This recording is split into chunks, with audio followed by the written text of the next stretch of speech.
आक्रोश बढ़ता जा रहा है और ये कहीं ना कहीं गोरिल्ला वार के रूप में भी साबित हो सकता है। सरकार को मैं कह रहा हूं कि इस पर ध्यान दो, कम से कम जनता के हितों की सोचो, जनता के साथ न्याय करना सोचो, जनता को रोजगार दो, सुरक्षा दो। पहली सरकार को बताने का काम किया है कि भाई देखो तुम्हारे शासन में बहन बेटियां सलामत रहे। लोकतंत्र को राजशाही करने के लिए जब ही तो सिंगोल लेके आए, राजशाही करना चाहते हैं, राजशाह बनना चाहते हैं, राजतंत्र चलाना चाहते हैं। राजतंत्र और तानाशाही से देश नहीं चलेगा। इसी का जीता जागता सबूत है जो इन्होंने आबाद दी हवा ले गया तो पता नहीं चलेगा। संसद में बैठे जितने भी घूमे, जितने लुटेरे पहुंचे हैं जाके संसद भवन में, समझे नहीं, हर जिले से लुटेरे पहुंच जाते हैं, राष्ट्र हित में कोई काम नहीं करते हैं। तूफानों से आंख मिलाओ और सैलाबों पर वार करो, पाखंडवाद का चक्कर छोड़ो, राष्ट्रवाद के साथ। या तो सरकार की मंशा थी ये काम कराने के लिए, लोगों का ध्यान आकर्षित करना, जो दूसरे मूलभूत सुविधाओं की बातें उठ रही हैं, या ईवीएम का विरोध जो उठ रहा है उसको दबाने का कहीं ना कहीं इनका बहुत बड़ा खेला है। भगत सिंह की कहीं ना कहीं याद दिलाई है। जो भगत सिंह का रंग कौन सा था? पीला जो रंग फेंका इन्होंने स्प्रे के माध्यम से, भगत सिंह को याद दिलाने की कोशिश करी। भगत सिंह ने भी अंग्रेजी हुकूमत को ये दिखाने के लिए उनकी असेंबली में बम फोगा के मंजर बहुत, आज ये मंजर देख भी लिया और जिसको दिया था देश की हिफाजत का ठेका उसी के हाथ में खूनी खंजर देख भी लिया।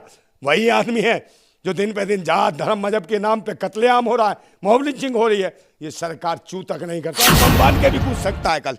तो इस सरकारों को सोचना चाहिए, सरकार जब न्याय नहीं देती, इंसाफ नहीं करती सही, तो कहीं ना कहीं ऐसा जन आक्रोश पैदा होता है और हुकूमत पे अटैक करता है। अभी तो यह है कि कम से कम उन्होंने छापामार कार्रवाई के तहत कहा कि भाई तानाशाही नहीं चलेगी। विरोध चल रहा था, जन आंदोलन चल रहा है ईवीएम के खिलाफ, तो कहीं ना कहीं सरकार की भी कोई मंशा रही होगी। नमस्कार, मैं जून मैसी, मेरे साथ नंदा भाई राजपूत मौजूद है। उन कलर फेंका गया है, चलिए हम लोग बातचीत करते हैं। कह रहे हैं कि 22 साल के बाद फिर वही दिन में फिर से एक बार अटैक हुआ है। आपको लगता है कि अटैक है? मुझे तो नहीं लगता अटैक है।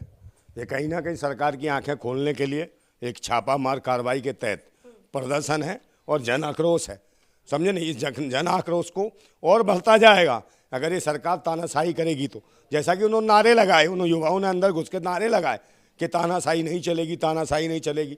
और कहीं ना कहीं ये लोगों के दिलों में दर्द है कि इस सरकार के शासन में जो कहते हैं बेटी बचाओ बेटी पढ़ाओ, कहीं ना कहीं बेटियों की असमतें और इज्जतें लुट रही हैं।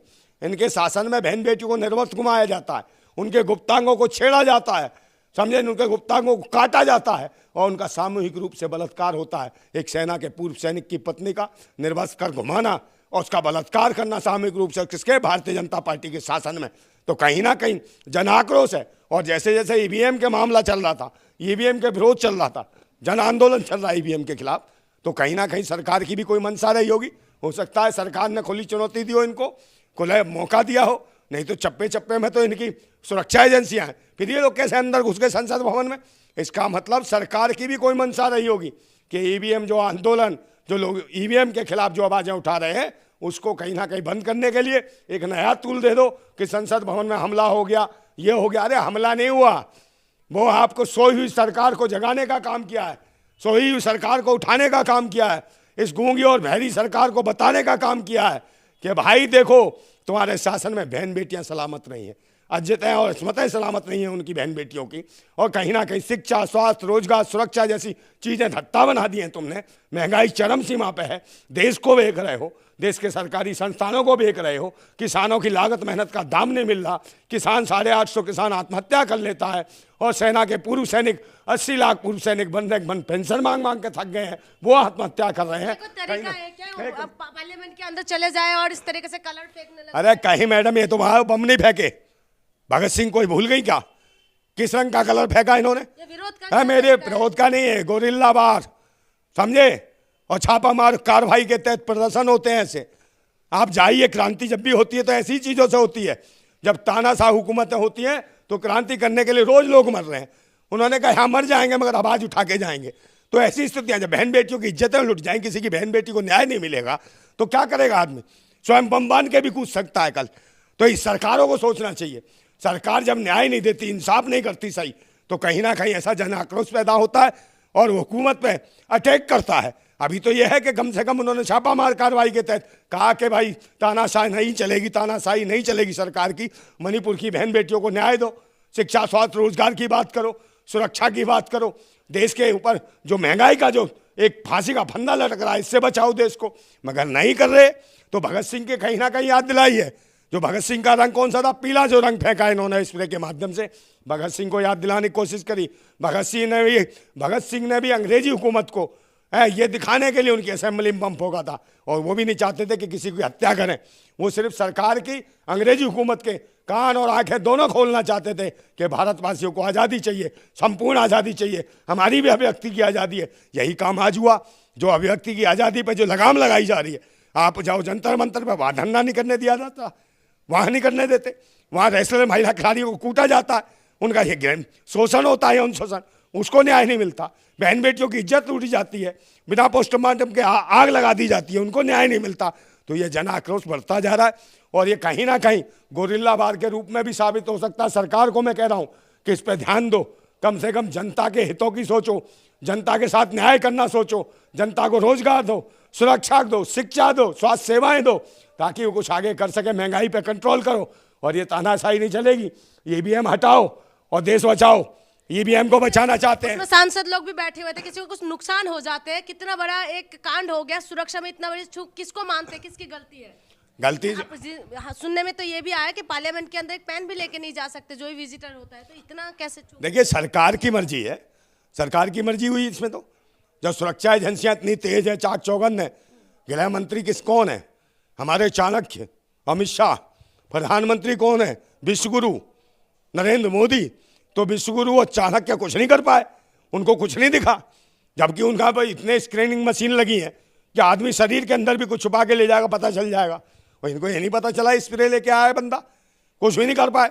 तो इसका मतलब कहीं ना कहीं या तो सरकार की मंशा थी ये काम कराने के लिए, लोगों का ध्यान आकर्षित करना, जो दूसरे मूलभूत सुविधाओं की बातें उठ रही हैं, या ईवीएम का विरोध जो उठ रहा है उसको दबाने का कहीं ना कहीं इनका बहुत बड़ा खेला है।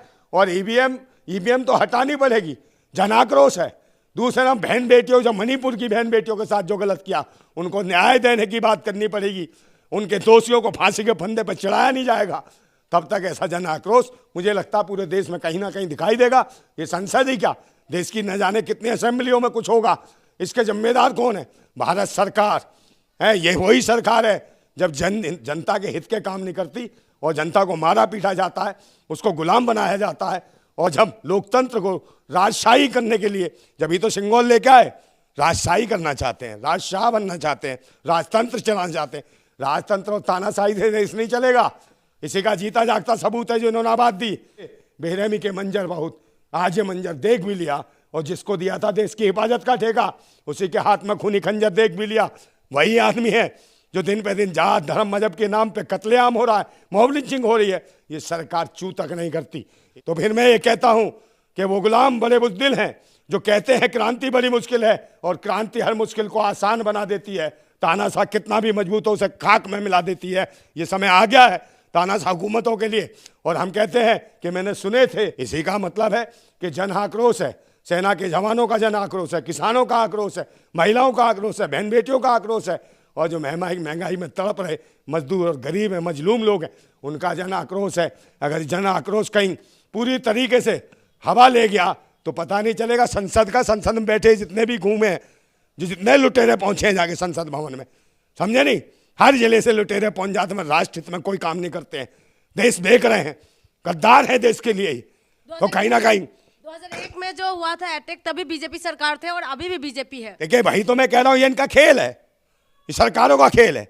और कहीं ना कहीं ये लोग, इनके जो संगठन चल रहे हैं, इनके खुद आतंकवादी संगठन चल रहे हैं सरकारों के, और यही गैंगस्टरों को तो हवा देते हैं, जिस मर्जी को मरवा देते हैं। सच्ची आवाज को उठाने वाले, आज मैं बोल रहा हूं कल मुझे मरवा देंगे, सच बोलने वाले। मगर हम डरते थोड़ी है, क्रांतिकारी लोग हैं, समझे। रोज कीड़े मकोड़ों की मरने से अच्छा है देश हित में आवाज उठा के मरेंगे। मारो गोली कितनी मारोगे, मगर राष्ट्र हित में बहन बेटियों का मान सम्मान और इज्जत के लिए भारतवासी अपनी जान तक को गवा सकते हैं। और तुम बहन बेटी को निर्वस्त करके, क्या ऐसे बेटी बचेगी, ऐसे बेटी पड़ेगी, इससे देश बढ़ेगा? मैं फिर कहता हूं कि तूफानों से आंख मिलाओ और सैलाबों पर वार करो, पाखंडवाद का चक्कर छोड़ो, राष्ट्रवाद के साथ चलो। जिंदाबाद था भारत, जिंदाबाद है भारत, जिंदाबाद भारत।